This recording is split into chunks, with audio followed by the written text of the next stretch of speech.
foods that your body is not used to eating. All right, so here's some specific recipes you can do. During the dinner time, we want to stick with the lean proteins as well as the healthy fats. Something like a fish with avocado and some veggies, whether it's broccoli, asparagus, maybe a little coleslaw. And we really want to stay as far away from the carbs as possible, and we want to replace the carbs at nighttime with a little bit of fat. We can eat things like, for carbs, we can eat things like sweet potatoes. For fats, we can do things like coconut oil, we can do avocado. What other fats you got there? We got olive oil, we got a little bit of almond butter maybe. We got... You can do nuts. Obviously all the nuts come from walnuts. That's where the coconut oil and almond butter comes from. But basically with the fats, just like we'll tap into the fats a little bit. Fats are not bad at all. They're actually really good for you. Your brain runs off pure fat, which is lipids. But fats, there's two different types of fats, and we want to stay away from one, and we want to be on the other one. And things like like how avocado is packed with fat, that's good fat, and we want to be on that. Sometimes I'll hear people like, oh, you don't want to eat avocado, it has loads and loads of fat, but it's really healthy fat. Again, if you eat 3 avocados a day, it's too much. Everything in moderation, it's bad for you. But the fats that are in candy bars and processed foods, those are not good fats, and those are not doing anything for us except stacking on our our rolls on the side of our stomach. All right. Yeah. So good fat and bad fat, big distinguish. We gotta make sure we distinguish those two things, and make sure we are eating the good fats because they're good for us. They help us run better. They help our body process food and work as a better machine to eventually get lean and get that automatic 6-pack. All right, so I know that before bed is one of those moments where some people use food before bed as kind of a sleeping pill. So they eat a lot, and then it'll actually put them to sleep. So if this is you, it's good to find certain foods that put you to sleep. Okay, if I'm having one of those moments, usually I can go to sleep no problem. But if I'm having one of those nights where I'm just tossing and turning, you need to have a real, healthy snack, something 100 to 150 calories, where you can just eat it, kind of, get your stomach to calm down and go to sleep. So have that emergency snack, so you don't, wake up in the middle of the night and just, stuff a bunch of food in your mouth. For me, if I have one of those nights I can't sleep, I have a little bit of yogurt with a banana, or half a banana, depending on what it is.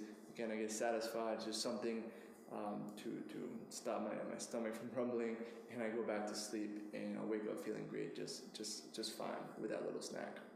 And remember also that after dinner is a snack time. So dinner you're eating really clean, and as well with the snack you're going to eat good as well. And then after that you're getting to our 12-hour rule. And the 12-hour rule is just going to work like we keep on saying. It's going to work synergistically with everything else.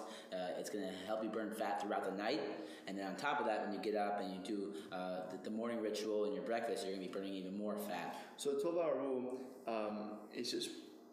The 12-hour rule stands for the last meal of your day and then the first meal of your day are going to be 12 hours apart, right? So if you have dinner at 10 p.m., your first meal is going to be at 10 a.m. Yeah, it's just basically whenever you ate last, or whatever. If you had a banana at 11:30 p.m., you're not going to be able to eat another drop of food or another grain of food until 11:30 a.m. So it's very simple. You're just doing 12 hours between last food consumption to first food consumption, and that's going to allow your body to burn through all your glucose, which is your the carbohydrates that you're eating throughout the day, and get into the second line of energy, which is your stored fats, and it's going to eat away those love handles throughout the night. Yeah, and as well as breakfast too. So sometimes I'll eat at 11, and instead of waking up and eating whenever I wake up, I know that I had my last meal at 11. So I'll do a little bit of a fast. I'll do a little intermittent fasting, and I won't eat anything until 11, and that really allows me to, if I do have that snack for whatever reason, I have that yogurt and banana at 11 because I couldn't go to sleep for whatever reason, then I make a mental note, and the next day I might push my breakfast back, later, or my first meal later, so that I continue to burn the fat and I turn my body into a fat burning machine. We want to use those two moments, that fast when you breakfast and then before bed. Those are critical moments to burn pure body fat. Most of the day, you're kind of just speeding up your metabolism and giving your body fuel. That gap right there is really where you're going to be melting pure fat from your body and stripping blocks of fat, week after week, so that you get ripped and you start seeing your 6-pack in no time. And this is one of the things, one of the rules, this 12-hour rule is extremely basic, and it's one of the things that I really never bend on, and I always stick true to it because it's that 20% that gives me the 80%, and it's a thing that's going to really make that big difference. And it's something that humans have been designed to do and have been doing for centuries now, and just recently, since we have this modern technology and fast food chains, all these things open 24/7, we haven't been sticking to it. But back in the day, let's go back into the caveman days. If sunlight was out, we were more active. Obviously we can't see in the dark. We're not nocturnal, so we're active. We're eating. We're building. We're doing something. It's nighttime. Around 7 p.m., 8 p.m., depending on the daylight saving time or whatever that is. And then you stop eating. You go to sleep and it gets dark, and you wake up. When it gets light again, which is again between 7 a.m. and 7 p.m. So you have that 12-hour gap, where you're sleeping and relaxing and not doing much, and then when you get up and the light comes out, you eat and you get active again, you start eating. So the fasting is totally natural, and that's how our bodies were designed, so they can clean out, and again we can stay lean and mean and trim and get that automatic six-pack. Beautiful. So implement the 12-hour rule. You'll have a little report underneath this video with sample dinners. Have that emergency meal, that emergency snack, whether it's yogurt, banana, whatever will help pull you to sleep. Some people like turkey, whatever it might be for you. And make sure you don't break this one rule. This is really one of those critical ones, like Jason said.